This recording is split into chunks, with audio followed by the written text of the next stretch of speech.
સાહિત્ય જગતના આ સ્પર્ધામાં મેં ગદ્ય વિભાગ પસંદ કર્યો છે અને એમાં મેં વિષય લીધો છે જાન જ્વાળા જળ. અને એમાં મેં ગદ્ય માઇક્રો ફિક્શન રચના લખી છે. એનું શીર્ષક મેં આપ્યું છે સંગ તેવો રંગ. બાળપણથી યુવાનીમાં પ્રવેશેલો નરેશ બનેલી મગનલાલના સંગે રંગાયો ને જુગારીઓ થઈ ગયો. વધુ પૈસા મેળવવાની આશાએ તે વધુને વધુ જુગાર રમતો ગયો. પેલા ઝાંઝવાના જળ પાછળ દોડતા તરસ્યા મૃગલાની જેમ નરેશ પૈસાના લોભે બમણું રમી એક દિવસ મોટો જુગારી થઈ ગયો. આગળ જતા એણે મોટા જુગારીઓ સાથે બેઠક જમાવી. ઘરની કિંમતી વસ્તુઓ દાવે મૂકી તે જુગાર રમવા માંડ્યો. હવે તો એની હાલત હાર્યો જુગારી બમણો રમે તેવી થઈ ગઈ.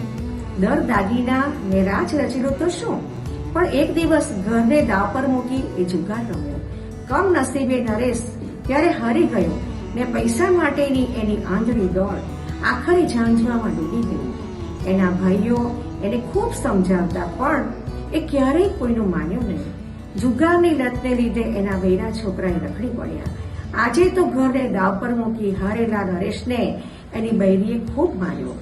માણસો ઘર ખાલી કરવા આવ્યા ને શેરીમાં નરેશની હાલત જોવા જેવી થઈ ગઈ. ઘરમાંથી રડ્યું ખડ્યું શોધતો નરેશ છેલ્લે દિવાલની ખીટીએ લટકેલી બાપની છબી પાસે આવ્યો ને એના હાથ કાપવા લાગ્યા. તે બે હાથે બાપની છબી ઉતારવા જતો હતો ત્યાં જ તેના મોટો ભાઈ મહેશ આવી ગયો ને એણે નરેશનો હાથ પકડી લીધો. Thank you.